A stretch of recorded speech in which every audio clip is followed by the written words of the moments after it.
C'est très dangereux parce que c'est très addictif, les vues, les nombres d'abonnés qui grandit. Pendant longtemps, j'étais dans cette erreur-là. Je voulais maximiser mon nombre de vues et d'abonnés. Je suis arrivé à 700 000 abonnés sur YouTube, mais mes revenus n'augmentaient pas proportionnellement à ça. Une vue, ça peut autant être ton client idéal qui peut avoir une LTV de plus de 10 000 ou même 100 000 euros, soyons fous, ou ça peut être le petit Jean Célestin qui scrolle aux toilettes. Et donc toi, ton cerveau, il fait pas la différence. Tu prends des mauvaises décisions à cause de ça. Et aujourd'hui, je crée quelque chose avec une audience beaucoup plus restreinte. Donc ça prouve à quel point il y a une asymétrie entre parfois la taille de ton audience et ta capacité à la monétiser.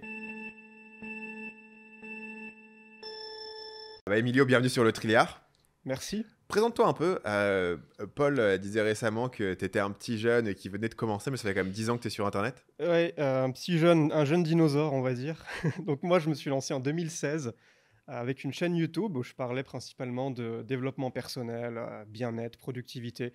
Après, j'ai lancé d'autres chaînes YouTube, j'ai fait beaucoup de contenu. Mon business principal, c'était vendre des formations sur plein de sujets autour des choses que moi j'expérimentais et j'apprenais. Et au bout d'un moment, j'ai commencé à tourner en rond dans ce modèle-là. Et donc l'année dernière, j'ai lancé un SaaS, donc une plateforme qui s'appelle Tiny Pages, qui est une solution tout en un pour les formateurs et les coachs qui veulent monétiser leur activité avec le moins de complexité possible. Parce que moi, pendant des années, je me suis cassé les dents sur beaucoup d'outils usines à gaz très complexes.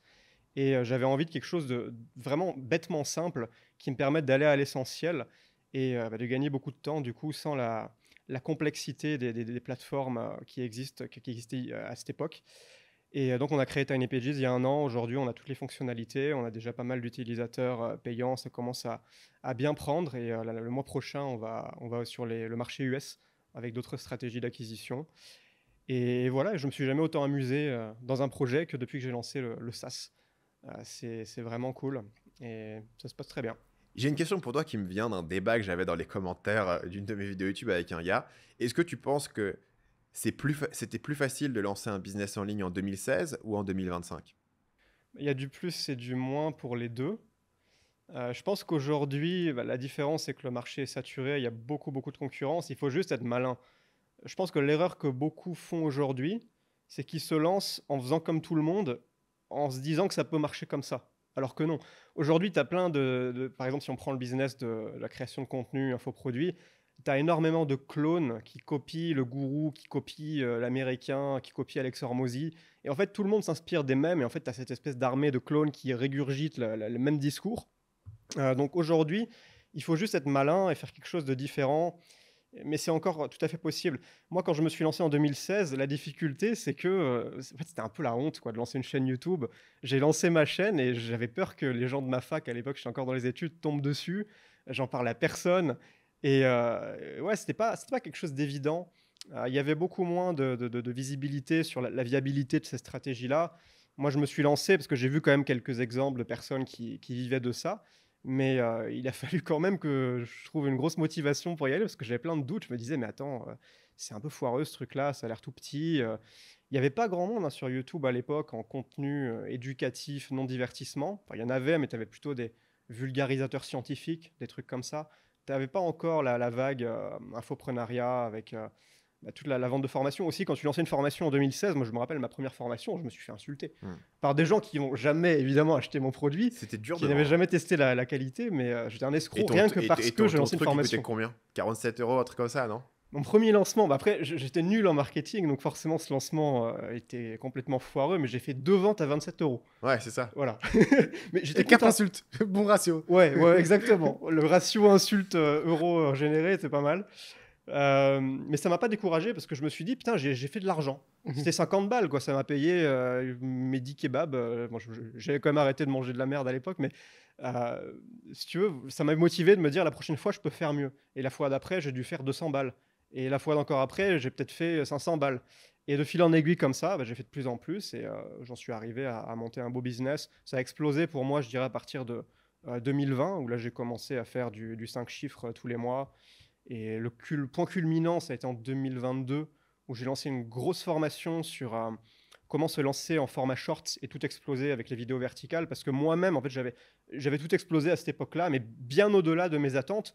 J'avais fait, je crois, 150 millions de vues en 6 mois, ce qui est complètement énorme. Même moi, j'étais le premier choqué. Je ne m'attendais pas à ça. Et j'ai capitalisé sur l'autorité que j'avais construite pendant cette période pour lancer une grosse formation. C'était mon plus gros lancement. Mais après ça, j'ai eu un peu un creux. J'ai passé aussi des paliers en termes de patrimoine personnel et ça m'a fait remettre un peu en question le sens de me défoncer 70 heures par semaine pour faire des gros chiffres. Donc, j'ai eu une période un peu creuse où je me suis recentré sur ma vie perso. Et la conclusion de ça, c'était en août 2024, j'ai lancé un tout autre business, donc un SaaS, Tiny Pages, sur lequel je suis à temps plein aujourd'hui. Aujourd'hui, je fais plus de formation, je m'en fous en fait de plus générer de revenus avec l'infoproduit. Je suis sur le SaaS, ça commence à bien marcher d'ailleurs. Et voilà, donc là, je m'amuse aussi beaucoup plus. Le fait que ce soit nouveau et que je puisse à fond exploiter ma créativité, mettre ma créativité au service d'un nouveau projet, c'est très kiffant. Est-ce que tu as une réponse à ça par rapport au fait? Est-ce que c'est plus facile maintenant ou en 2016? Moi, je pense que c'est plus facile maintenant. Ouais. Ok. Ouais. En fait, en 2016, il y avait beaucoup moins de trafic.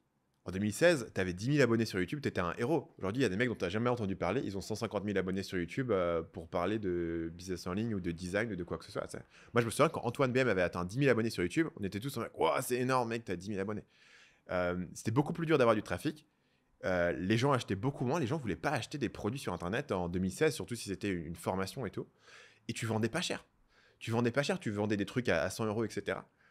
Et Mio, tu vois, te raconte une histoire où il te dit en fait, ça m'a pris 4 ans de faire des mois à 5 chiffres, donc de faire 10 000 euros.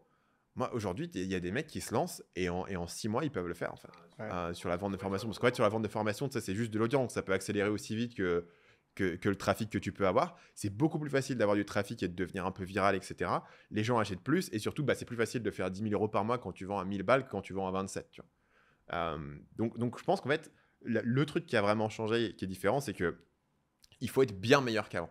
Le problème, c'est que je t'écris, c'est vachement plus rapide si tu es bon dans ce que tu fais. Mais En c'est gros, vrai la que demande est là, mais il faut que l'offre soit au ouais, niveau. faut que l'offre soit au niveau. C'est vrai qu'en 2016, tu vois, si tu essaies bien ta niche, tu pouvais être Un c'est peu pas amateur. ouf ce que tu fais, c'est pas ouf, mais probablement tu peux te trouver. Aujourd'hui, si tu es un peu médiocre dans ce que tu fais, c'est difficile de percer. Donc, ce que je disais, il faut être malin et il faut trouver sa place. Je pense qu'il faut être meilleur. Et c'est vrai que c'est facile pour nous de dire il faut être bon quand ça fait 10 ans qu'on le fait et qu'on a essuyé les plâtres à une époque où où le niveau était moins élevé. C'est clair que tu regardes les vidéos que moi je faisais en 2016, 2017, le niveau était pas le même en termes d'écriture, en termes de montage, en termes de les miniatures. Pendant des années, j'ai fait la miniature rouge avec juste le titre qui était réécrit et la tête de la personne et tout. Il n'y avait pas beaucoup de travail sur les miniatures, donc il a fallu level up surtout. Et c'est vrai qu'aujourd'hui, tu dois arriver à un level qui est plus élevé. Mais je pense que c'est globalement plus facile de vendre et c'est plus facile de faire des gros chiffres. Moi, je me souviens quand j'ai commencé à vendre des formations, genre en 2013, si un gars faisait genre 300K par an, c'était un gros poisson. Tu vois. C'était un mec qui pesait. Aujourd'hui, c'est un débutant qui est dans le mastermind à essayer de gratter pour savoir comment il va faire le million. Tu vois. Vraiment, tous les standards se montaient. Et je pense que c'est aussi le truc, les gens se disent putain, c'est trop compliqué, c'est trop dur et tout. Parce qu'ils ont l'impression que en fait, le truc, c'est que tu devrais lancer et ton premier lancement, tu fais 10 000 balles. Mais toi, tu me dis, bah non, en fait, j'ai fait 50 euros et j'étais content. Et ça, je pense que ça jouait beaucoup à l'époque, en fait. Parce qu'à l'époque, tu disais, je fais 50 euros, mais mec, j'ai craqué la matrice, quoi. J'ai de l'argent gagner de l'argent facile libre. qui tombe. C'était juste délirant. T'étais à 200 euros, tu dis, c'est incroyable. Alors, je lui dis, merde, putain, j'ai fait 200 euros, j'arrive pas à vivre de mon business, tout, faut que je continue mon job. Tu vois, je pense que les standards sont différents. Et donc, les gens ont l'impression que c'était beaucoup plus dur parce que, voilà. À l'époque, clairement, pour moi, à l'époque, vraiment, en vente de formation, tu faisais 10K par mois déjà, tu étais un roi. Et tu faisais 304, tu étais vraiment le mec qui était au sommet de la conférence. Tu vois. Ouais, non, même en 2000, du coup, c'est 2014-2015, tu gagnais 1500 euros par mois. C'était excellent, quoi. Tu as pu t'expatrier, tu avais déjà réussi, toi. Tu étais déjà dans le haut du panier. Ouais. Alors que maintenant, 1500 euros par mois serait considéré comme un échec. On s'est aussi fait défoncer par l'inflation entre-temps, faut le noter. Aussi, il y a un peu de ça aussi. Ouais. C'est pas les mêmes 1500 euros, quoi. Mais même, tu vois, à l'époque, vraiment, tu te benchmarkais par rapport à être capable de vivre sans avoir un travail. Et maintenant, tu te benchmarks par rapport à un mec qui te dit qu'il fait 300K par mois en dropshipping et que c'est Il y a tout lieu du de vie pur aussi. profit. Quoi. Maintenant, c'est Dubaï le standard un peu. À l'époque, c'était le Vietnam, Philippines, Ouais. Thaïlande. Donc, si, ce Et truc-là. le Quoi. message a beaucoup changé quand nous, on s'est lancé. Le message global de tous les gourous de marketing, c'était la liberté, c'était Liberté nomade financière. digital, voyager, c'est quand même cool comme valeur. Aujourd'hui, c'est beaucoup plus bling-bling. Hein. Aujourd'hui, c'est la Bugatti, le Palm Jumeirah à Dubaï. L'ambiance a quand même beaucoup changé, j'ai l'impression. Ce que veut le marché est différent. Après, il y a évidemment toujours des gens qui veulent la liberté, toutes ces choses-là. Mais quand tu regardes les gros, les Yomi, Osama, etc., c'est quand même une vibe différente, je trouve. Ouais, donc voilà, sur la question des chances de réussite, on en a parlé. Comment tu vois la création de contenu évoluer? Tout à l'heure, on parlait en off que tu avais arrêté de faire du montage sur tes vidéos, Exact. mais tu continues quand même à faire des vidéos pour promouvoir Tiny Pages. Du coup, je suppose que tu as aussi pas mal changé le type de sujet que tu fais sur ta chaîne. Alors, j'ai un peu arrêté ma grosse chaîne YouTube qui a 700 000 abonnés parce que c'était surtout une chaîne de développement personnel. Aujourd'hui, c'est plus les sujets dont j'ai envie de parler. Ouais. Donc, j'ai une autre chaîne beaucoup plus petite, 100 fois plus petite en nombre d'abonnés sur le business en ligne. Et là, j'applique une doctrine que j'appelle le balécouillisme entrepreneurial, qui consiste à aller complètement à contre-courant de tout ce qui se fait aujourd'hui. On te dit, ouais, il faut avoir des miniatures A/B testées avec des variations. Il faut prendre un Media Maker pour faire des trucs qui ressemblent à des affiches de cinéma. Le montage, il faut que ce soit super dynamique, que ça bouge tout le temps. Et en fait, les standards, tu le disais, augmentent tellement. C'est fatigant quand tu es un petit créateur solo. Tu peux plus suivre parce que tu es en concurrence avec des créateurs qui ont des équipes derrière eux, qui ont énormément d'expérience. Et en fait, la meilleure chose à faire, c'est d'aller complètement à contre-courant, de prendre le contre-pied du truc et de s'en battre les steaks. Et ça, c'est le balécouillisme entrepreneurial, c'est de se dire, bah, moi, je ne vais pas jouer à ce jeu-là. Je ne vais pas jouer au jeu de qui a les vidéos les plus sophistiquées, qui en mettent le plus plein la vue à l'audience. Moi, je vais jouer sur le terrain de l'authenticité. Je vais faire des vidéos moches, filmées en 720p. Moi, je les fais, mes vidéos, avec la caméra frontale du iPad. Et elles sont dégueulasses, mes vidéos, mais je m'en fous. Parce que je mise non pas sur la forme, mais sur le fond. Pour moi, ce qui compte, c'est le message. Alors évidemment, il y a des fondamentaux qui ne changent pas. Par exemple, le hook. C'est essentiel d'avoir un bon hook. Mais par exemple, le titre et la miniature, c'est partie du hook, c'est ce qui attire l'attention. Mais tu n'es pas obligé d'avoir une miniature extrêmement sophistiquée. Ça, c'est, disons, si tu prends la loi de Pareto, le Pareto, c'est la clarté dans ta miniature et ton titre, par exemple. Est-ce qu'on comprend rapidement le bénéfice de cliquer sur ta vidéo? Est-ce que voilà, je sais qu'est-ce que j'obtiens en regardant cette vidéo? Et en fait, tu peux très facilement, en 5 minutes, bricoler une miniature très claire qui ne sera pas du tout jolie, mais qui va donner envie aux gens de cliquer, parce que tu te démarques non pas par la forme, mais par l'originalité de tes angles que tu prends. Tu traites de sujets juste qui intéressent les gens. En fait, aujourd'hui, je pense que le marché est saturé justement de contenu ultra sophistiqué et les gens veulent un retour à l'authenticité, ils veulent juste écouter des humains parler, imparfaits, avec des bafouillements, on s'en fout. Il y a une grosse demande pour ça. Là, par exemple, le podcast qu'on fait, c'est un peu ça. C'est en format évidemment très long, mais même en format court, vidéo 5-10 minutes, ça marche très bien. J'en vois beaucoup qui percent avec des miniatures dégueulasses, c'est juste leur tête avec une expression faciale bizarre. Le titre, c'est un truc tout simple, mais juste ça tape dans le mille, ça tape la bonne audience, le bon message au bon moment, et ça peut faire des millions de vues, surtout en anglais des fois. Mais moi, j'ai remarqué en tout cas sur ma chaîne business que quand je suis passé à des vidéos bas les couilles, j'ai fait 3 fois plus de vues avec 3 fois moins d'efforts. Comparé à avant, où je me prenais la tête, j'essayais de faire du montage, de rajouter des b-rolls, d'incruster du texte, des trucs comme ça. Parce qu'il y a aussi un truc, c'est que quand tu fais des vidéos extrêmement simples, ça renvoie un message, il y a un signal. C'est que je ne vais pas me plier en 4 pour vous, pour l'audience. J'ai confiance en moi, je sais que ce que je dis a de la valeur. Alors que si je fais un montage pour des adolescents qui bougent dans tous les sens, limite épileptiques, ça renvoie un message un peu de manque d'attention. Je suis là en demande T'as d'attention. peur qu'à chaque seconde, ils se barrent, quoi. Un peu comme de MrBeast, il faut les garder Et ça, à tout en prix, fait, quoi. tu montres que tu déploies une énergie considérable pour garder les gens. Vous êtes là un peu, s'il vous plaît, restez, regardez ma vidéo. Alors que si tu t'en fous complètement de tout ça, tu dis, ben voilà, ceux que ça intéresse, restez, ceux que ça intéresse pas, cassez-vous. Et en fait, c'est très clair. Et les gens apprécient cette énergie-là. Et je pense que c'est sous-coté aujourd'hui, parce que c'est contre-intuitif. On pense qu'il faut justement faire la compétition sur la forme. Mais c'est un jeu qu'un débutant ne peut pas gagner. Et comme la plupart des gens pensent que ça ne marche pas, alors qu'en fait ça cartonne, il y a peu de concurrence sur les formats très simples, avec un montage ultra basique. Moi aujourd'hui, mes vidéos, c'est quoi? En fait, j'ai pas d'ordinateur, c'est une particularité que j'ai depuis 2020, j'ai plus d'ordinateur. Je travaille exclusivement sur un iPad. Mais tu as un clavier quand même? J'ai le Magic Keyboard là, donc c'est un peu pareil, mais en beaucoup plus basique. J'avais racheté un Mac et je me mettais à toucher l'écran, mais c'était pas tactile, ça marchait pas. Obsidian sur iPad, tu parlais tout à l'heure de... Ouais. Oui, j'ai Obsidian. Des plugins, il y a les Obsidian avec plugins sur iPad? Ouais, ça marche très bien. Ok. Mais donc moi aujourd'hui, mon setup vidéo, c'est j'ouvre l'application caméra dans mon iPad, je fais un split screen avec ma note et j'enregistre l'écran. C'est-à-dire que je ne vais même pas filmer depuis l'app caméra, c'est juste l'aperçu de ma tête et plus ma note à côté dans des bulles. Là. Enfin, vous pouvez voir sur ma chaîne business, Emilio Business, pour voir à quoi ça ressemble. Mais c'est le truc le plus bêtement simple et direct que j'ai trouvé. Et En fait, comme moi, j'ai des tendances très perfectionnistes. Depuis toujours, je suis très perfectionniste. Je peux passer des semaines à cogiter, à rien faire parce que c'est jamais assez bien. J'efface ce que je fais, je recommence. Et c'est une vraie frustration. Et vraiment, la réponse au perfectionnisme, c'est ça. C'est de s'en battre les steaks de la forme, de se concentrer sur le message et juste de trouver une manière de créer qui soit la plus bêtement simple possible. Est-ce que tu connais Charlie Morgan? Ouais. Bah, lui, Parce c'est que un peu lui, ça avec son lui, tableau. il a commencé comme ça avec un tableau à coin avec juste sa tête à côté.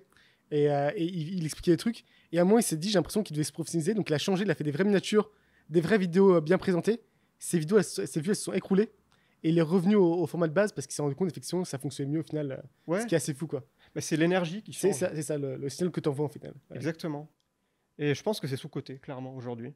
Donc moi, je capitalise là-dessus. C'est ce que j'explique dans mes vidéos. J'explique aux gens, mais arrêtez de vous prendre la tête avec vos tunnels de vente en 17 étapes, là, Après, il faut order quand même bump, savoir 3 communiquer. upsells, machin, on s'en fout. Faites des trucs simples. Pareil pour vos vidéos, arrêtez de vous prendre la tête. Concentrez-vous sur le titre et la miniature. Et puis après, ben voilà, c'est la loi de Pareto. Il faut juste comprendre qu'est-ce qui est Pareto et savoir l'appliquer.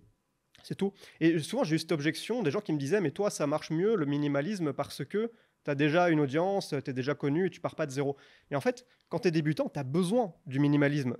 Pour moi, c'est absurde, cette objection-là, parce que ce qui va faire la différence pour percer au début, quand tu, par exemple, lances une chaîne YouTube, c'est il faut que tu testes beaucoup d'idées. Ouais. Plus tu testes d'idées, plus tu confrontes au réel tes idées, plus tu vas avoir de chances d'en avoir une qui perce, puis ensuite tu peux itérer là-dessus, retaper cet angle. Ça, c'est vraiment un gros problème que j'ai, moi, avec les gens qui essayent de copier mon modèle.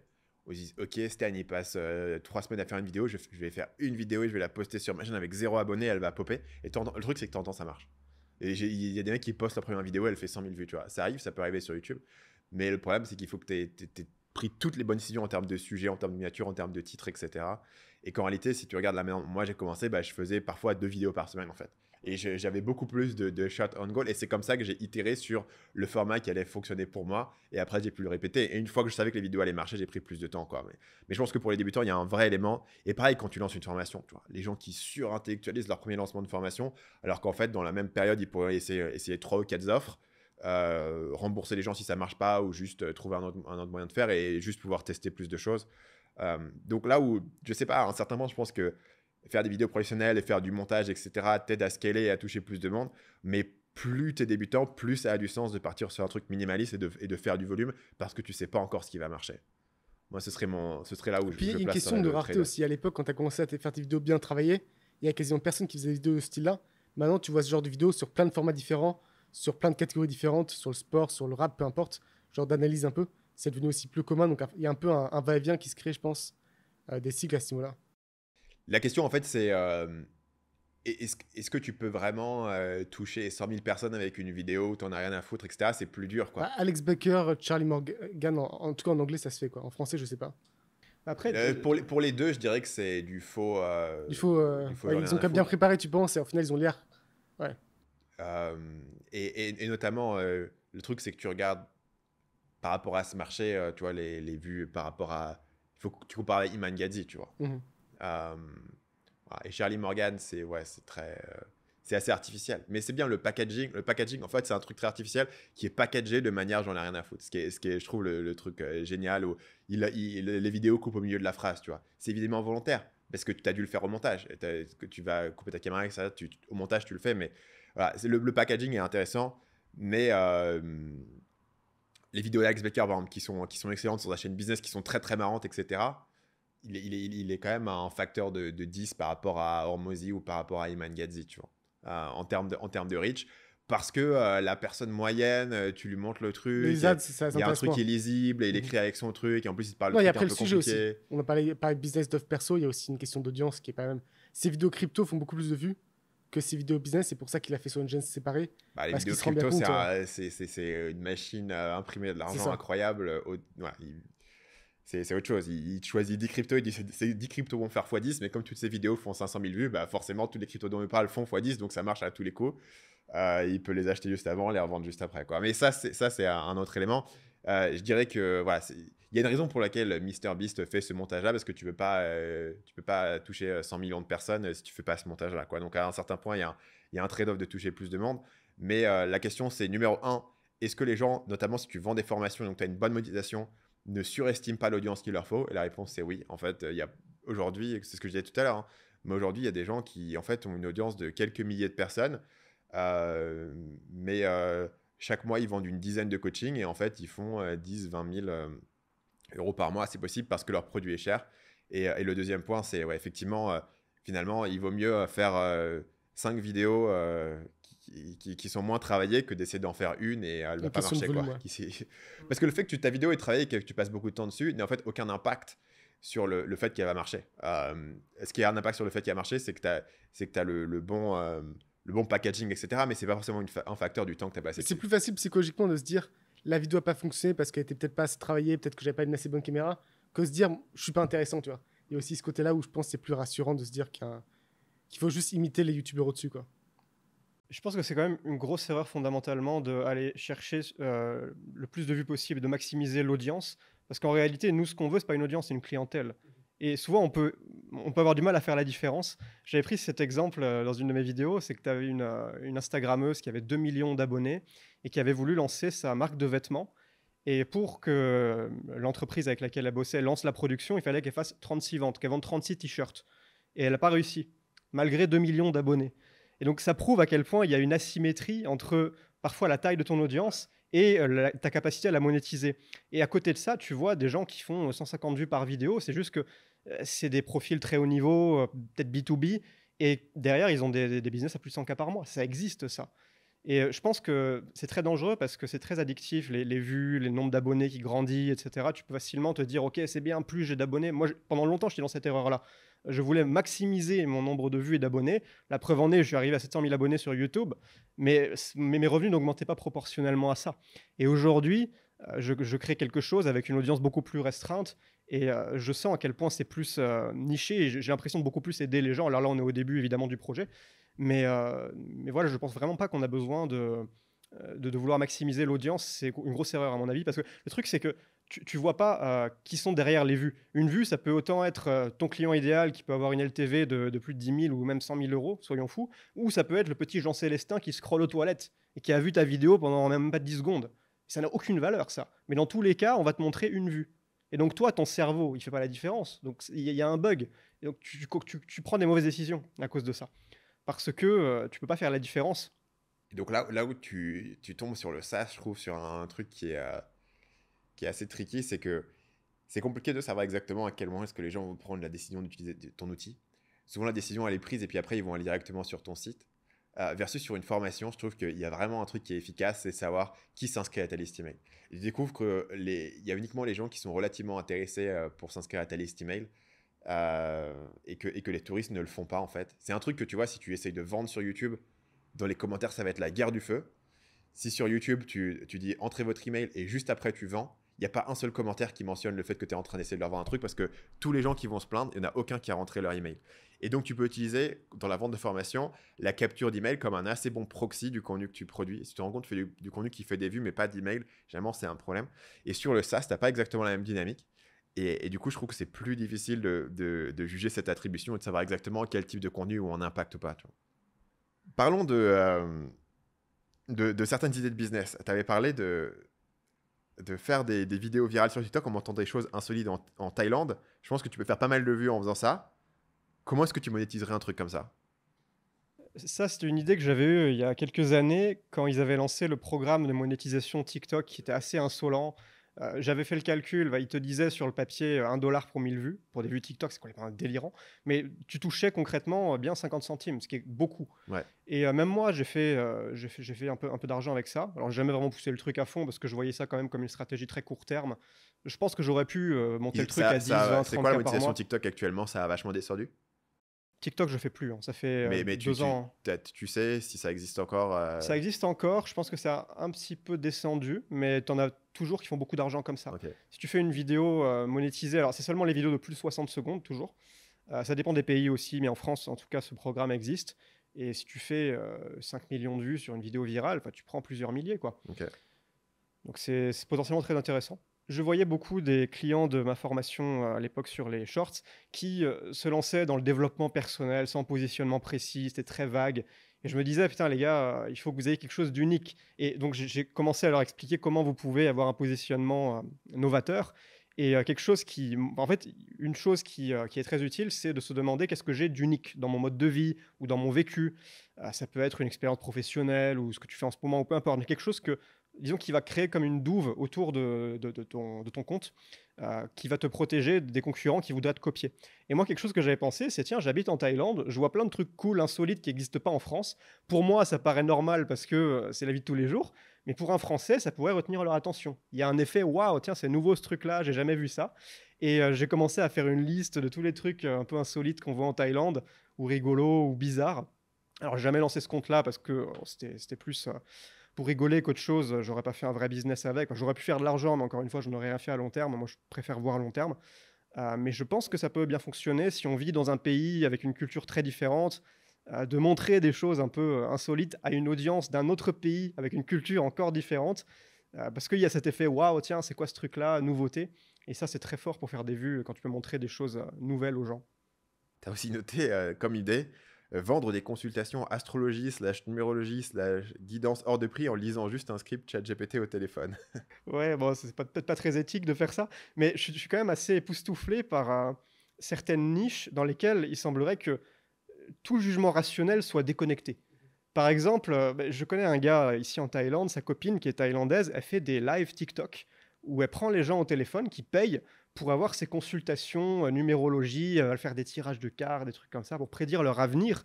Alors moi, bon, je suis quelqu'un de rationnel, je ne crois pas à ces trucs-là. Je ne juge pas les gens qui croient, il y a peut-être beaucoup d'effets Barnum, de placebo peut-être, mais je vois ça, je me dis, mais tu pourrais leur raconter n'importe quoi, ils y croiraient. Et ils paieraient pour ça.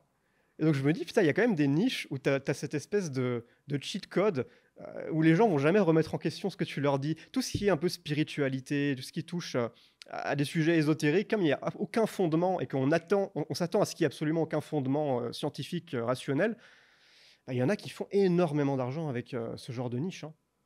C'est pareil, il y a un truc qui me fait marrer, c'est toutes ces retraites de méditation qui sont organisées peut-être en Inde, en Thaïlande, où tu payes un ticket quand même très élevé, peut-être plus de 1 000 €, juste pour, pendant une semaine, manger des légumes bouillis et du riz, t'asseoir par terre sur un caillou, dormir sur un tatami, et t'as pas le droit de parler. Et tu payes 1 000 balles pour ça. Et t'es content. Et les gens sont contents. Tu sais, je trouve ça assez amusant quoi, de Toi, voir t'avais payé la combien pour le symétrie tien, entre... Stan? C'était gratuit, non? Gratuit. En Thaïlande, c'est beaucoup gratuit. Ils offrent ça assez gratuitement, ouais. Tu as des packages qui Ouais. s'adressent à des hippies qui sont très contents de payer très cher pour un truc Mais je pense VIP. qu'il doit Parce qu'en exister. fait, je pense que Ouais. c'est parce que le formateur a une espèce d'aura, une réputation spirituelle, et donc ils sont prêts à payer pour faire le truc avec cette personne qui est connue sur les réseaux ou je sais pas quoi. T'as noté une autre idée, le bouton magique. Le bouton magique, c'est ce Ouais. qu'on fait avec Tiny Pages. Ok. Donc Tiny Pages, c'est ma plateforme tout en un pour les créateurs qui veulent donc monétiser leurs connaissances, leur expertise avec le moins de techniques possible. Et le bouton magique, l'idée, c'est ce qu'on va faire, c'est utiliser l'intelligence artificielle pour que, en un prompt, ça puisse te faire ta séquence email, ta page de vente, la structure de ton produit. Parce qu'aujourd'hui, le truc, c'est que beaucoup de formateurs, de coachs n'ont pas les compétences en copywriting, en marketing. À l'époque, il fallait apprendre tout ça. Ou alors prendre un prestataire qui était spécialiste, un copywriter, un freelance, et ça coûtait cher. Mais aujourd'hui, l'IA peut te le faire bien mieux que 80% d'un copywriter junior, par exemple, qui débute. Franchement, l'IA fait mieux que lui. Et donc, ce qu'on va faire dans Tiny Pages, c'est qu'on va intégrer des fonctionnalités où en un clic, tu pourras, à partir de contexte que tu donnes à l'IA, le contexte, ça pourrait même être ta page de vente. Ça te générera ta séquence email, ça te générera tout ce dont tu as besoin. Après, évidemment, tu peux repasser derrière si ça ne te convient pas pour le modifier, mais ça va faire gagner un temps fou. Et pour moi, le marché va dans cette direction-là. C'est aussi pour ça qu'on fait Tiny Pages. On pense qu'il y a vraiment un gros potentiel là-dessus. Et ça, on commence dès le mois prochain, là, en août 2025. Et c'est notre objectif d'ici la fin de l'année, c'est d'être la plateforme tout en un, la plateforme marketing tout en un, numéro 1 sur l'intelligence artificielle pour les créateurs minimalistes. Voilà. Donc là, on a déjà créé la plateforme la plus simple qu'on pouvait créer, beaucoup plus simple que tout ce que j'avais testé ces 10 dernières années, qui fait tout. Donc page web, site, newsletter, séquence email, blog, produits, tout type de produits. C'est un peu comme un Notion de l'infoproduit. Et la prochaine étape logique, c'est l'IA. Parce que clairement, je pense qu'aujourd'hui, quand tu as un SaaS, si tu mets pas d'IA dans ton SaaS, d'ici 3-4 ans, tu n'existes plus. Tu vas te faire bouffer par un nouveau qui arrive et qui, justement, intègre l'IA et qui permet de faire la même chose que toi. Mais en fait, si tu veux, la thèse de cette direction qu'on prend, c'est que le logiciel, c'est de la friction. Personne n'a envie de se taper des étapes techniques, de cocher des cases, de paramétrer des réglages. Aujourd'hui, c'est encore une étape obligatoire. Tu ne peux pas faire sans. Mais bientôt, l'IA pourra le faire pour toi. Ce que tu veux quand tu utilises un SaaS, c'est d'obtenir un résultat. Tu veux, par exemple, envoyer une newsletter à ton audience. Tu veux créer un produit et le vendre. Mais tu ne veux pas passer par toutes les étapes de configuration. Ça, c'est de la friction. Et je pense qu'à l'avenir, il y aura de moins en moins cette friction-là. Et de plus en plus, le logiciel, l'interface en tout cas utilisateur, va être remplacé par de l'IA. Et j'ai cette vision à terme, en fait, tu pourras potentiellement tout faire avec ChatGPT. Tu peux faire des connexions entre ta plateforme et ChatGPT et que ChatGPT puisse contrôler ta plateforme. Après, évidemment, je pense qu'il y aura toujours besoin d'un feedback. Tu n'as peut-être pas confiance totalement dans l'IA pour gérer des zones sensibles de ton business. Mais de plus en plus, ça va être automatisé, tout ça, avec l'IA. Et surtout aujourd'hui, il y a tellement de possibilités d'innovation qui n'existent pas encore. Enfin, moi, j'ai des idées tous les matins en me levant.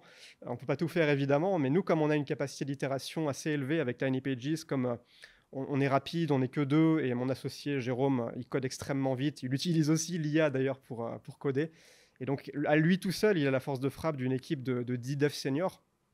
Et donc, voilà, c'est notre objectif ici, la fin de l'année, de réduire un maximum de friction dans le business en ligne pour les créateurs de contenu et les coachs, grâce à l'intelligence artificielle qu'on va intégrer de manière le plus simple et fluide possible dans notre app. Comment est-ce que tu utilises l'IA dans ton travail, toi, au quotidien? Alors j'ai eu des vagues, disons, j'ai eu beaucoup de tentatives infructueuses où j'ai essayé par exemple de faire écrire mes posts textes ou mes newsletters par IA. Et je ne sais pas si c'est parce que j'ai ma marque personnelle, j'ai une exigence assez élevée, mais j'ai jamais vraiment été prêt à prendre le premier jet de l'IA et à l'envoyer. Il y avait toujours beaucoup à retravailler, le ton n'était pas bon.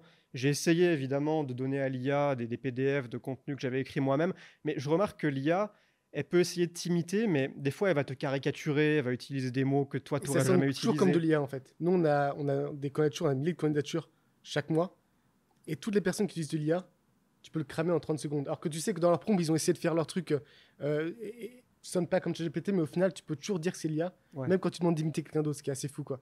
En fait, en lisant, tu as une espèce de vibe. Un truc, tu le sens, ouais. Et ça, c'est dur de s'en débarrasser. Et du coup, même en le retravaillant, c'est pas évident parce que du coup, tu te retrouves à tout réécrire au final. Ouais. Mais par contre, une manière que j'ai trouvé de créer des posts de bien meilleure qualité, au début, je me disais, je vais essayer d'élaborer un prompt pour, à partir d'une idée brouillonne, avoir un post publiable. Donc j'essayais à donner plein d'instructions. Le truc, c'est que plus tu donnes d'instructions, plus il va les ignorer aussi. Donc je pense que le minimalisme s'applique aussi au prompt engineering, s'il s'agit vraiment d'une discipline, ce truc-là. Mais en vrai, il s'agit juste de savoir communiquer clairement.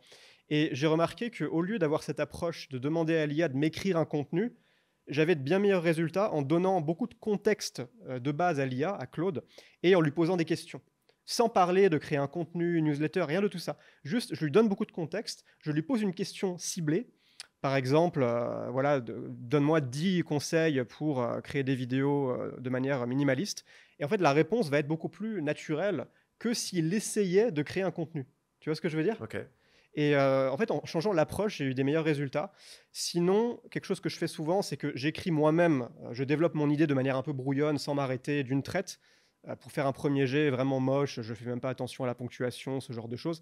Et je vais ensuite, paragraphe par paragraphe, demander à l'IA, donc j'ai mon petit prompt avec mon raccourci, de reformuler ce paragraphe-là de manière plus claire et naturelle, en 3 versions. Et celui qui me paraît le mieux, je vais le copier-coller, je peux le modifier un petit peu. Mais pour moi, ça marche mieux de travailler de manière modulaire, plutôt que de lui demander un contenu entier. Je vais partie par partie.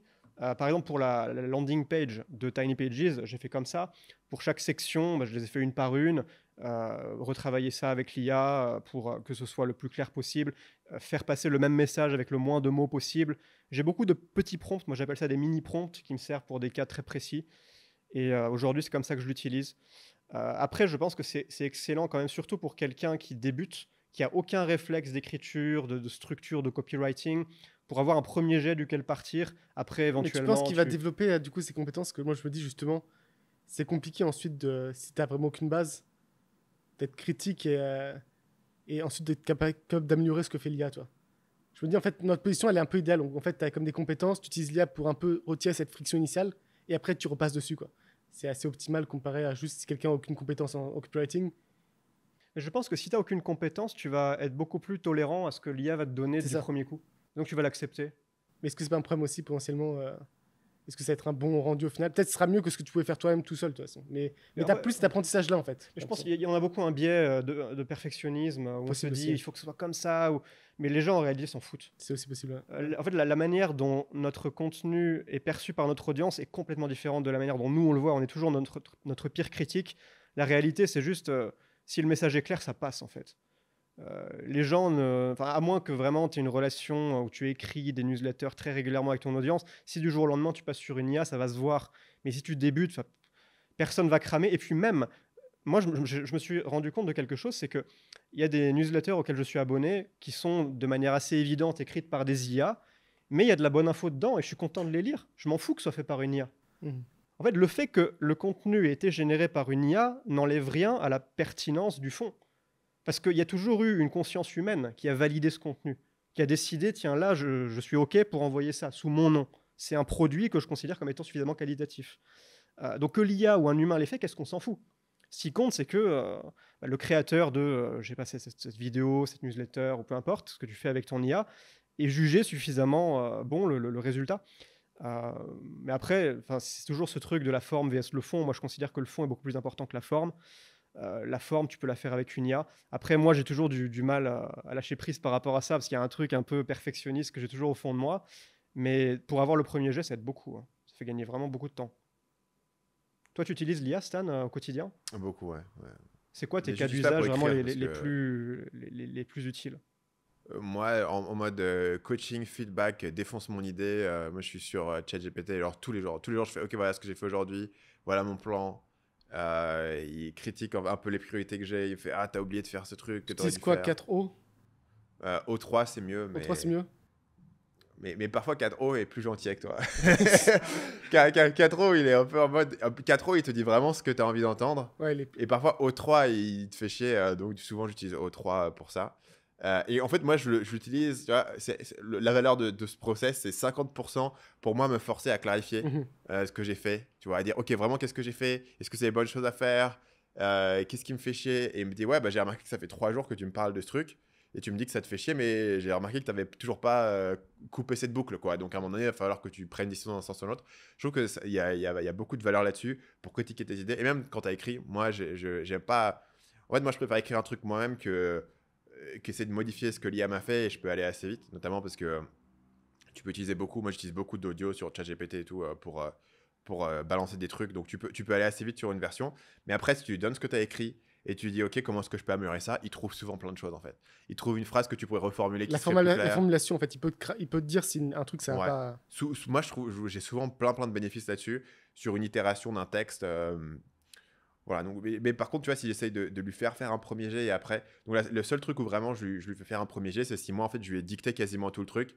Et je dis, bon, bah là, mon truc que je t'ai dicté pendant que j'étais en train de marcher quelque part, essaye d'en faire un truc, tu vois, parce qu'à l'oral, tu parles pas parfaitement dans les bonnes phrases.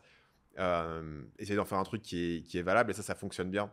Vous avez déjà essayé de demander de rajouter de l'humour ou des blagues? C'est une catastrophe. C'est vraiment les trucs les plus nuls possibles imaginables, quoi. Des fois, il me fait mourir de rire, hein, ChatGPT. Attends, ouais. Ah ouais. Ah, moi, le Et mien, ça il est sort de éclaté. nulle On appelle part, le ChatGPT. Le mien, il est éclaté, quoi. Après, tu peux aussi. Moi, j'ai des prompts de cadrage.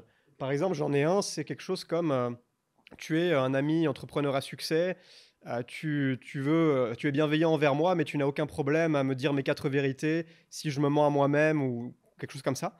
Et je l'importe en quelques caractères avec un raccourci shortcut Apple, ça, c'est super rapide.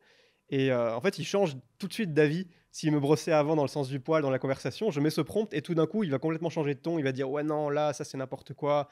Ça, faut pas que tu fasses comme ça. J'en ai d'autres. Hein. J'ai Steve Jobs, j'ai Elon Musk, j'ai pas mal d'entrepreneurs. J'ai Naval Ravikant, j'aime bien. Donc ça t'analyse sous le prisme de telle personne, tel entrepreneur, tel auteur, tel artiste, comme tu veux.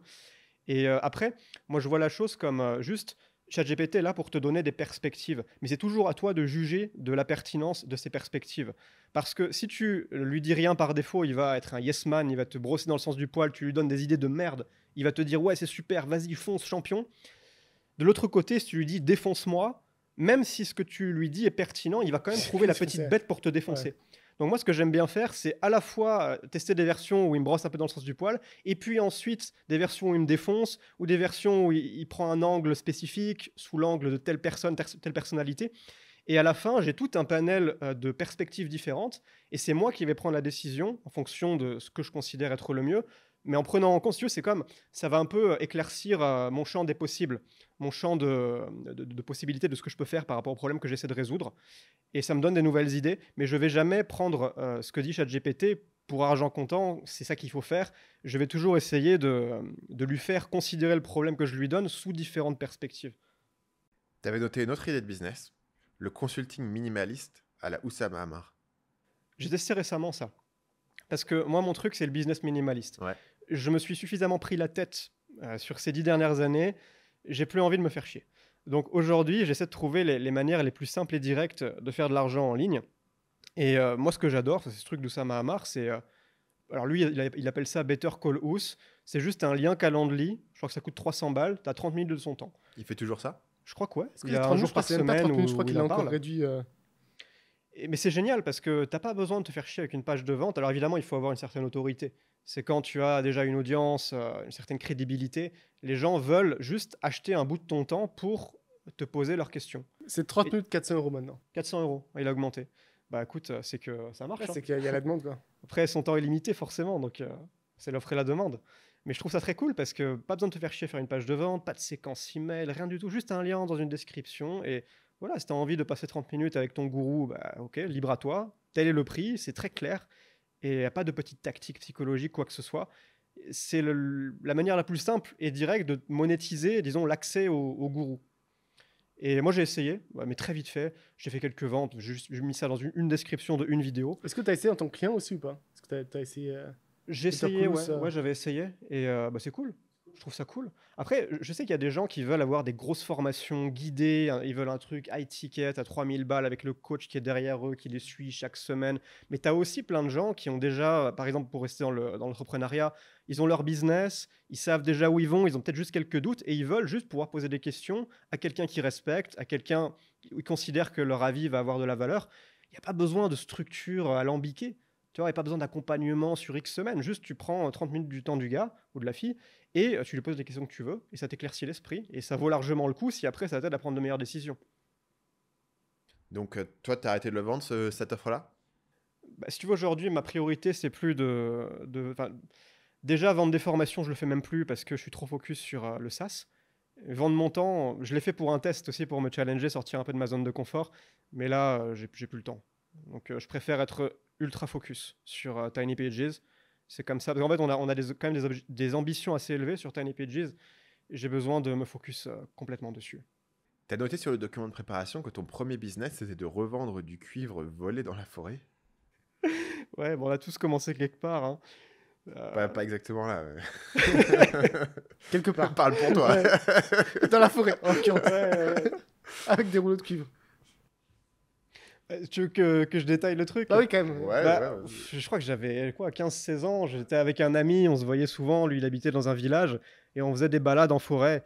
Et à un moment donné, on trouve une cabane qui a l'air abandonnée. On va voir dedans et on trouve tout plein de bobines de cuivre avec du caoutchouc autour, c'est des câbles de cuivre. Et à un moment donné, je dis à mon pote, mais attends, ça se revend ça le cuivre, les gitans ils vendent du cuivre. Il me dit, bah ouais, on fait un peu nos recherches sur internet. Et on se dit, bah ok, on va piquer le cuivre, on va, avec nos couteaux suisses, on va enlever le câble de plastique qu'il y a autour, et on va chez le ferrailleur revendre ça, parce que ça nous a pris 3 week-ends pour tout. Enfin, Juste pour qu'on soit clair, c'est du vol. On est d'accord. Ou tu Bah, vois, c'était abandonné. ils avaient l'air abandonnés. Ils avaient abandonné. Ils avaient bien l'air abandonnés, Ok, ok. personne n'était là, il n'y avait pas de barrière, rien du tout. Donc Ok. écoute, on s'est fait, je sais pas, même pas 100 balles hein, Ok. pour 3 week-ends de travail, c'est pas terrible, mais on était content. Donc ça, c'était mon premier business, qui n'a pas duré, hein. Je vous rassure. T'as parlé tout seul face au miroir pendant des mois pour mieux t'exprimer en vidéo.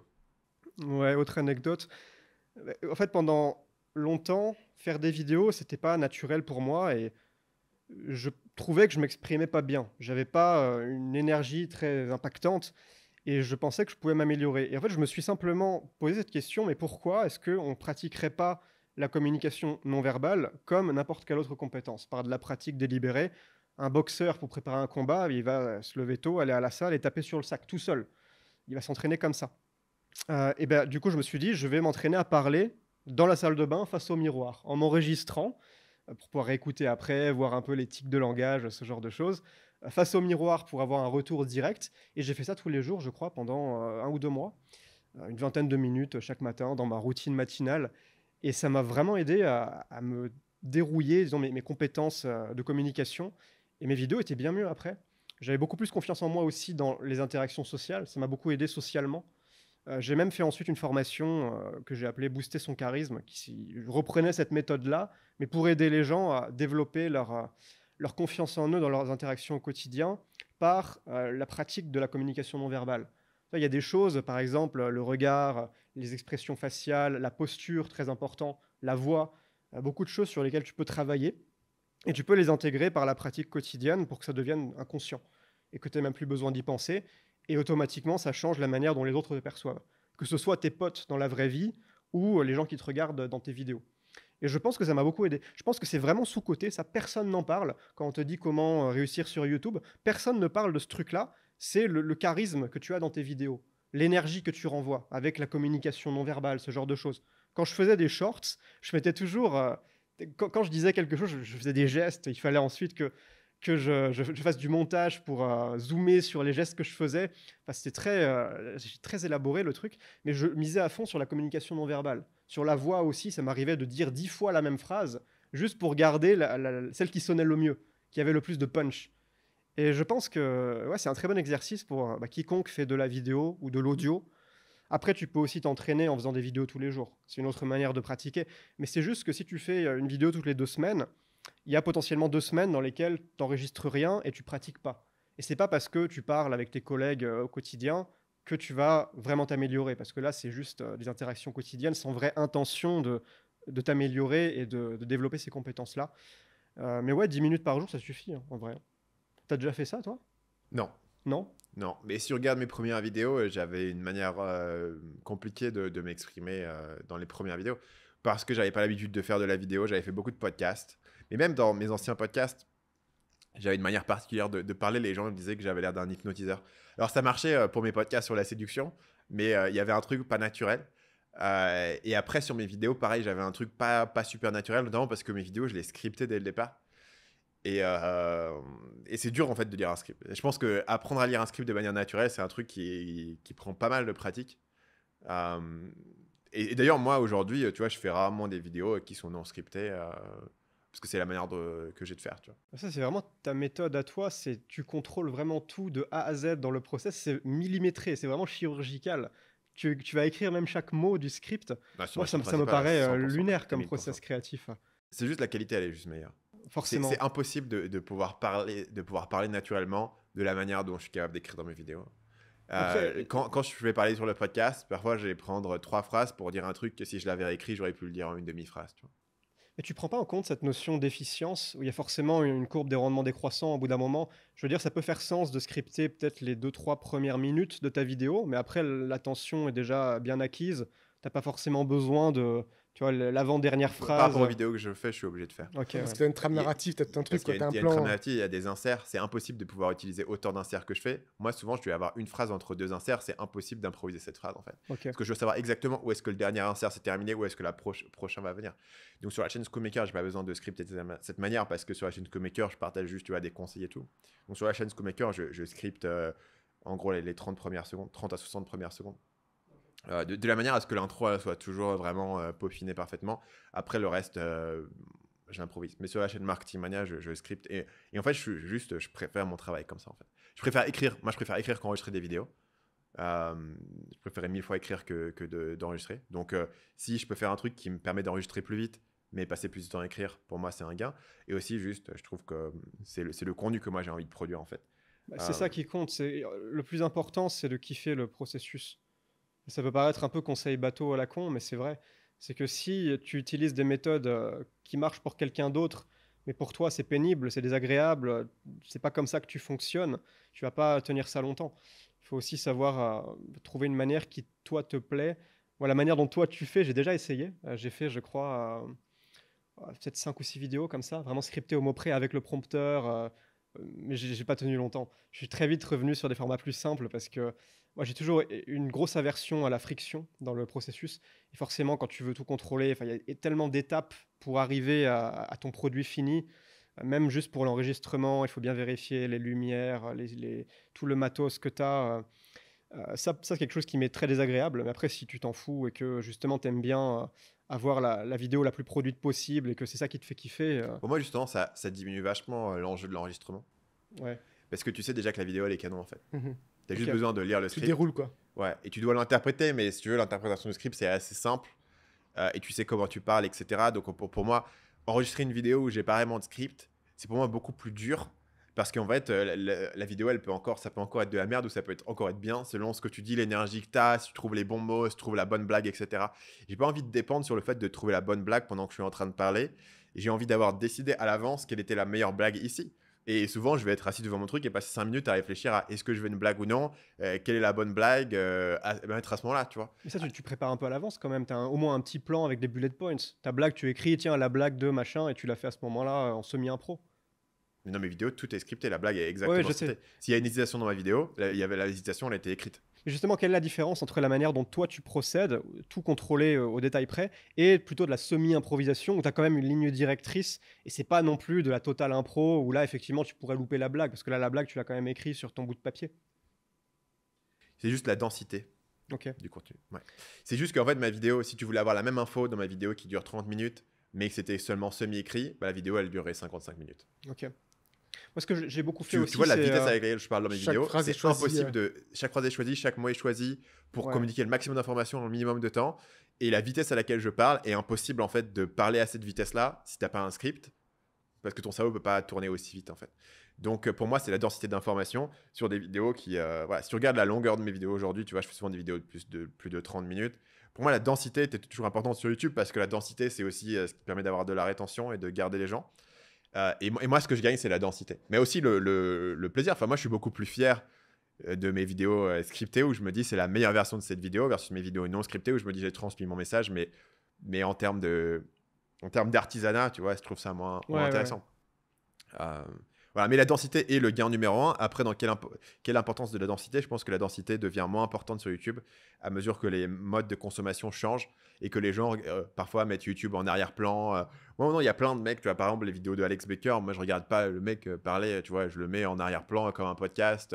Il y a plein de modes de consommation différents, ce qui fait que tu peux avoir des formats qui sont assez longs, qui sont pas extrêmement denses et qui finalement fonctionnent sur YouTube, ou aussi avec l'essor du podcast sur YouTube, etc. Moi, je reste dans un mode où mon format a été développé à une époque où c'était pas évident d'avoir une personne qui regarde une vidéo de 20 minutes sur le marketing et tu avais l'intérêt de mériter son temps et donc tout était scripté et construit à ce niveau-là. Et moi, c'est aussi les vidéos que je continue. J'aime beaucoup ce type de vidéos qui sont vraiment bossées et scriptées, etc. Quand tu le regardes aussi parce qu'il y a une valeur de divertissement et pas uniquement pour avoir une info. Auquel cas, si tu veux avoir une info, tu la mets en x2 en arrière-plan pendant que tu fais autre chose et Tu tu as demandes ton à info. ChatGPT maintenant, hein. Tu demandes à ChatGPT pour avoir ton info. Moi, des Ouais, fois, je suis tellement flemmard que je vois une vidéo qui a l'air intéressante de 40 minutes, je fais copier-coller le transcript, je le mets dans ChatGPT avec un prompt, distille-moi les 10 points clés de ce truc-là. Bon, après, j'imagine que tu retiens rien comparé à si tu prenais le temps de regarder la vidéo. Mais ouais, je suis de plus en plus flemmard pour regarder des longues vidéos comme ça. Après, s'il y a une dimension divertissante, tu la regardes plutôt en fin de journée. Tu peux passer un bon moment. Ça, c'est quand tu arrives à faire les deux en même temps, éducation plus puis, il y a une notion de divertissement, rareté. ça marche mieux. Vu que tu sors une vidéo tous les 2-3 mois, il y a un peu, ah tiens, la vidéo est arrivée. Ouais. C'est un truc un peu spécial, toi. Donc je pense que c'est ça que tu gardes aussi potentiellement. Après, mes vidéos, voilà, la différence peut-être entre une vidéo Schoolmaker où j'explique juste des conseils et une vidéo MM, c'est le divertissement. Les deux ont certains conseils. Personne va des regarder éléments, Schoolmaker pour s'amuser, quoi. Ouais. Voilà, c'est clair. Mais la question, c'est si je peux toucher 150 000 personnes tous les mois sur du divertissement parce qu'ils m'aiment bien et ils voient mon point de vue et ils trouvent que ce que je raconte et que j'ai les bonnes analyses, etc. Moi, ça me donne beaucoup de levier derrière. Même si, en fait, effectivement, ils ne m'auraient pas regardé si j'avais fait une vidéo purement sur des bullet points qui n'étaient pas aussi divertissantes. Enfin, mais le vrai levier de divertissement sur mes vidéos n'est pas le fait de scripter ou de ne pas scripter, parce que tu peux faire des vidéos divertissantes sans scripter. Le vrai levier, c'est le choix des sujets. Mais le choix des sujets force, tu vois, moi je vais rentrer dans un niveau de détail sur des analyses, phrase par phrase, de trucs. Comment est-ce que tu analyses phrase par phrase un film sans scripter? C'est vachement dur, j'ai essayé de le faire, mais en fait tu peux essayer de réagir au film, de le jouer et en même temps de réagir, mais tu t'aperçois que ça prend beaucoup trop longtemps. Notamment parce que tu peux pas choisir exactement le bon insert, dire exactement la bonne chose et passer à la suite. Voilà. Donc ça, c'est aussi un facteur de mon format d'analyse. Au moins sur une vidéo, si tu regardes, je vais cutter facilement 30 à 40 fois vers un insert qui va à chaque fois durer 10 à 20 secondes en fait, tu vois. Donc tout ça tout ça n'est pas calculé, en fait, moi si je devais l'improviser, je m'écroulerais sous mon format, tu vois. Ce serait beaucoup trop compliqué de le faire en live. Imagine un mec, tu vois, qui devrait faire un truc comme ça où en direct, il va commenter des trucs. En fait, ça demanderait une préparation qui est démesurée pour entrer, sortir au bon endroit, avoir le bon commentaire et tout. La bonne intro via le prochain clip que t'as pas encore vu, mais tu vois. Voilà. Si je passe un insert, tu vois, de 10 secondes, il faut que je décide, est-ce que ce truc-là, il se comprend lui-même? Est-ce qu'il faut que j'explique avant ce que tu vas voir? Et donc après, je t'explique, tu vas voir ça et après, je te le montre. Est-ce que je te le montre et après, je te dis ce que tu viens de voir? Est-ce que le truc se comprend tout seul? Donc en fait, je vais faire une vanne à l'avance sur ce que tu vas voir. Et après, quand tu vas regarder l'extrait, tu vas comprendre la vanne que je viens de te faire. Tu vois. Et ça, c'est impossible de pouvoir le faire de cette manière. Mais ça, c'est un effet du format. Tu n'es pas obligé de faire de cette manière. Mais c'est voilà. C'est pour ça. Et simplement, moi, c'est la manière dont je préfère bosser.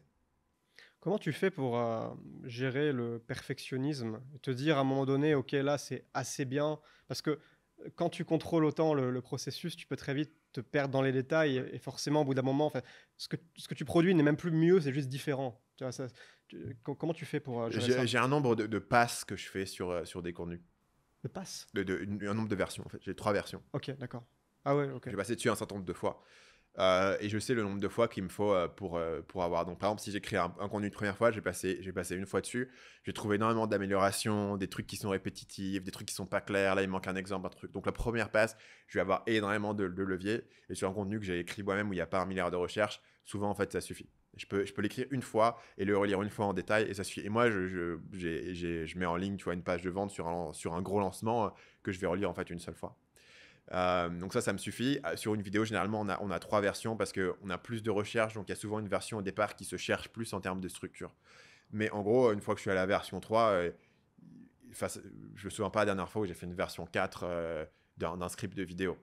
Après, ce qui va se passer, c'est que pendant que j'écris cette version 2 ou cette version 3, évidemment, je vais m'arrêter et je vais me dire ici, quelle est la meilleure transition pour arriver dans ce sujet. Donc, parfois, je vais m'arrêter longtemps sur un certain point. Mais une fois que je suis confiant que j'ai trouvé une bonne solution à ce niveau-là, je fais. Et l'autre élément, c'est qu'en fait, tu vois, la vidéo n'a pas besoin d'être parfaite, elle a juste besoin d'être très bonne. Et une fois que je sais, moi, quelle est ma barre de qualité, une fois que je suis satisfait d'avoir passé cette barre de qualité et qu'il n'y a aucune phrase de la vidéo qui descend sur cette barre de qualité, je suis content. Est-ce que je pourrais encore la rendre meilleure? Oui. Et c'est pour ça que dans mon livre, au lieu de faire 3 versions, j'en ai fait 6. Et que pendant que j'étais en train d'enregistrer mon audiobook, dans un studio d'enregistrement à Bangkok, j'étais en train de trouver des phrases que je pouvais encore changer, etc. Parce que sur le livre, tu vois, je me suis dit, ok, ce truc-là, il va me définir pendant 10 ans, il faut que je le fasse parfait. La vidéo, elle n'a pas besoin d'être parfaite. J'ai aussi conscience que cette vidéo, elle va faire la majorité de ses vues sur le premier mois. Tu vois, c'est une vidéo, bon, si tu regardes aujourd'hui mes vidéos qui sont sorties il y a 5 ans, elles sont pas parfaites, mais elles sont de leur temps. Tu vois. Donc, moi, je me limite en nombre de passes que je vais faire sur quelque chose et sur une base une barre de qualité. Donc, la barre est assez élevée, mais elle n'est pas infiniment élevée. Je suis pas en train de dire, ok, cette vidéo, ça doit être la meilleure vidéo jamais faite de toute l'histoire de l'humanité. Auquel cas, pour le coup, je pourrais être dans une boucle infinie d'améliorer le truc de 1% ici et là. Mais j'ai un assez bon sens de parfois, quand je relis ma première version, il y a des trucs, c'est vraiment de la merde. Je me dis, bon, ça, ce truc-là, c'est de la merde. J'ai un bon sens qu'une version, ça serait pas assez, que 3 versions, généralement, j'ai chopé tous les éléments. Parce que dans la 3e version, en général, je suis juste sur des éléments de surface. Donc, par exemple, si sur ma première version, j'ai foiré la structure, 2e version, je change entièrement la structure. Comme j'ai changé vraiment la structure, il y a plein de passages de la vidéo qui sont en fait, eux, une première version d'un truc que j'ai rajouté, d'un truc qui n'existait pas. Donc, j'ai besoin d'une 3e version qui, là, va peaufiner tout. Mais comme dans la 2e version, j'ai pas rechamboulé plein d'éléments, la 3e version, c'est juste du peaufinage et je sais que tout a été peaufiné avec un œil qui est clair. Voilà, c'est le nombre de versions en fait dont j'ai besoin. Et la même chose sur un montage. Montage, sur une vidéo, normalement, je vais avoir 2 versions et ça devrait suffire. Parce qu'on devrait avoir une première version qui est un premier jet qui est quasiment là et tous les trucs que j'aime pas dans la première version qui sont impossibles pour mon monteur de savoir. Par exemple, à un moment donné, il a mis un b-roll et moi, ce b-roll, j'en veux pas pour différentes raisons. Par exemple, parfois, il y a des influenceurs que j'ai pas envie de mettre dans mes vidéos et je dis, ce b-roll, il a sa place, mais moi, j'en veux pas, donc tu le vires. Ou alors, il a mis un truc, un b-roll, mais je trouve que c'est pas un bon exemple. Tu vois, je parlais d'un gars qui a fait X, mais tu m'as mis un gars qui a fait Y, et donc je trouve que ça rend mon message confus, mais plutôt telle personne. Mais une fois qu'on a fait toutes ces modifications, et si le monteur a oublié aucune de mes modifications, normalement la V2 elle est bonne et on publie. Et donc, sauf si j'ai fait une erreur, genre tu vois, j'ai loupé une faute de frappe sur le montage ou quoi, on publie quasiment toujours les V2, et en cherchant un niveau de qualité qui est élevé. Et donc, où se trouve le facteur? Le facteur, c'est que ta V1, ça peut être 2 semaines de montage. Tu vois.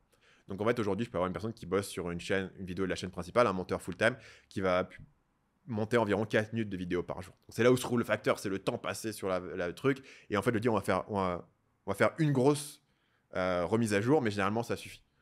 Et là, ouais, si je me retrouve à faire une V5 sur une vidéo, c'est que quelqu'un a eu un énorme problème.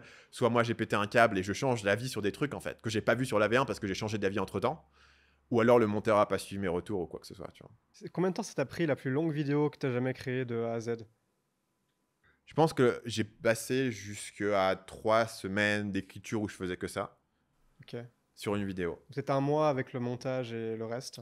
Et ouais, peut-être après, surtout à une époque, j'avais des monteurs, ils n'étaient pas totalement aussi vite. Donc je pense que la vidéo la plus longue que j'ai fait a peut-être fait 3 semaines d'écriture et 2 semaines et demie de montage ou 3 semaines de montage. Après, j'ai fait des vidéos, tu vois, qui sont scriptées exactement de la manière dont je décris, mais qui font 55 minutes. Notamment, j'avais fait une vidéo qui avait fait genre 600 000 vues, comment monter un business en ligne de A à Z. C'est une vidéo qui faisait 55 minutes. Et tout était 100% scripté, tout était 100% monté, tu vois, donc c'est des vidéos qui prennent assez longtemps. Mais même sur une vidéo de 25 minutes, je pense que ça peut m'arriver de passer à... Moi aujourd'hui, parce que j'ai changé un peu mes process et je maîtrise mieux mon format, là où tu peux vraiment te perdre, c'est que la quantité de recherche, c'est infini.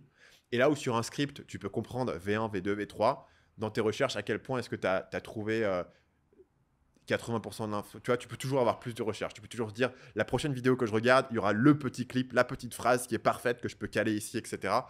Là, pour le coup, sur les recherches, ton rendement vraiment diminue. Où tu te rends compte que tu consommes un contenu supplémentaire, ça te prend 20 minutes. 99% de l'information, tu l'avais déjà, mais tu as trouvé 1% en plus. Et donc, sur les recherches, ça peut être difficile de vraiment t'arrêter, notamment parce que tu passes d'une partie qui est assez confortable, les recherches. Tu consommes de l'info, tu regardes des vidéos, c'est cool, à une partie où il faut que tu poses un truc sur la table et tu dis, moi, j'ai un truc nouveau à apporter sur ce sujet, et voilà mon point de vue, et voilà mon truc.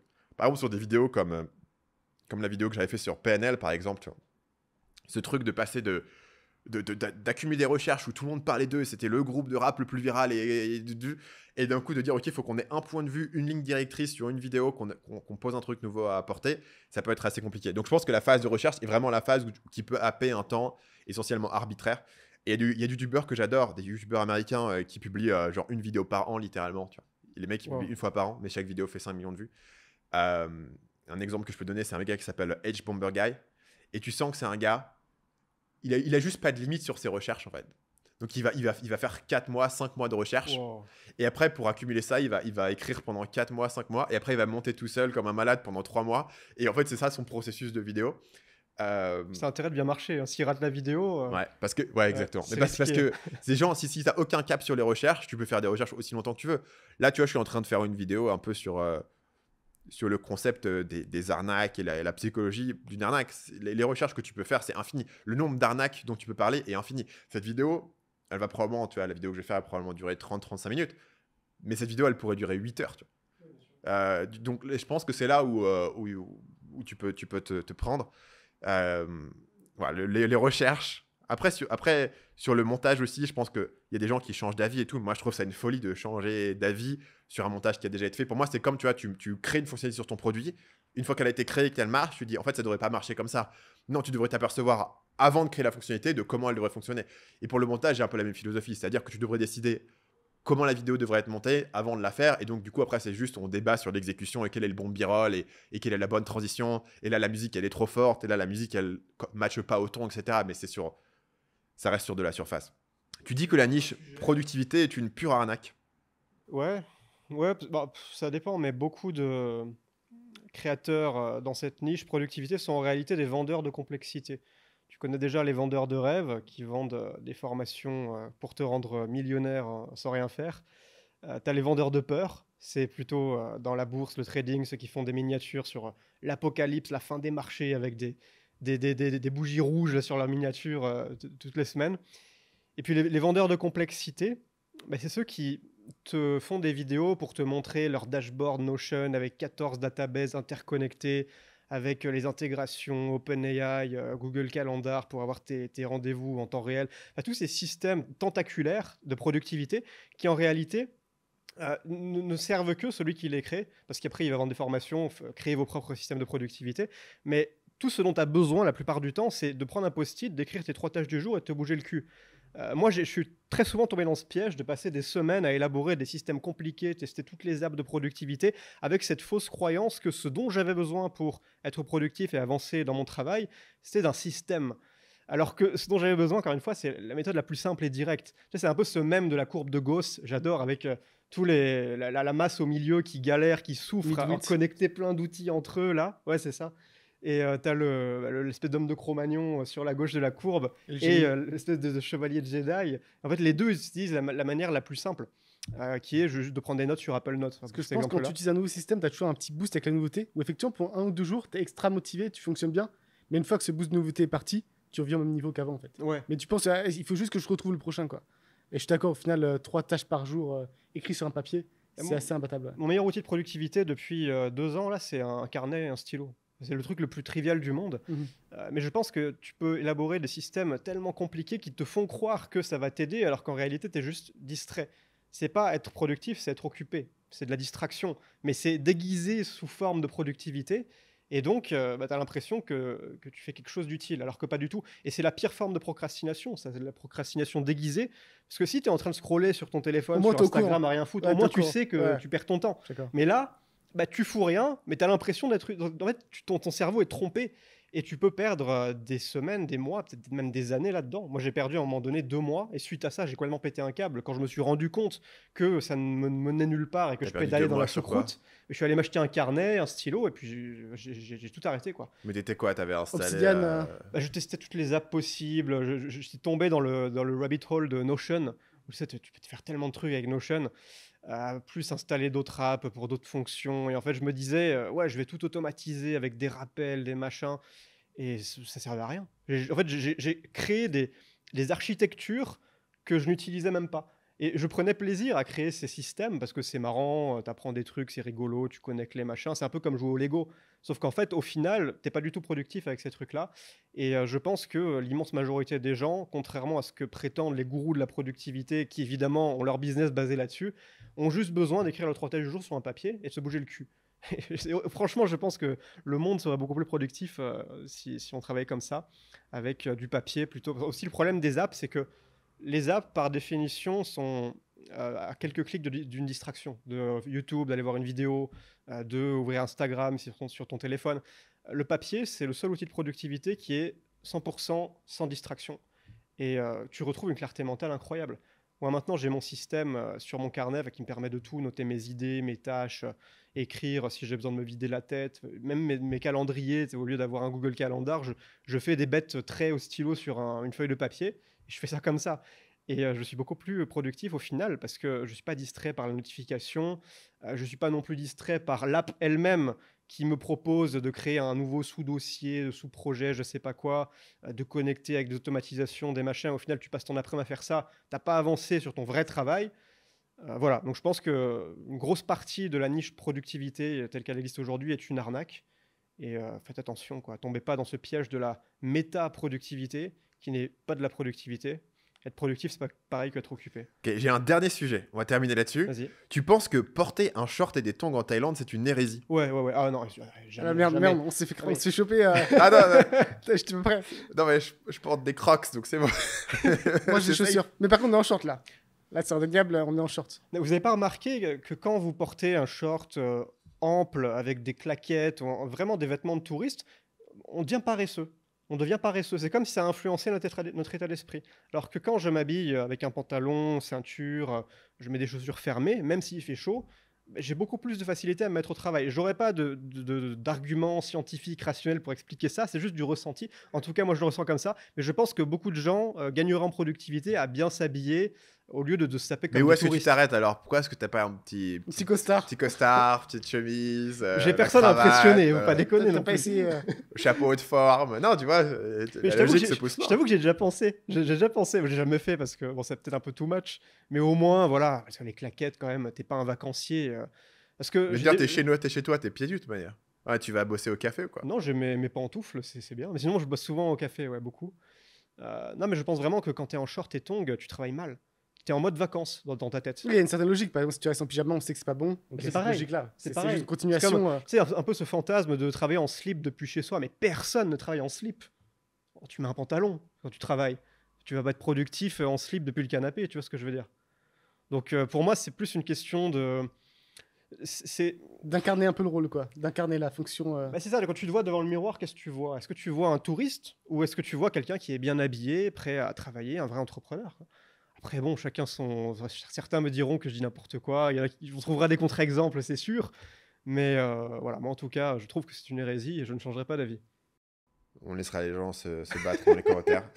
Merci à toi d'être avec nous, Emilio, et à la semaine prochaine. C'était un grand plaisir, merci pour l'invitation.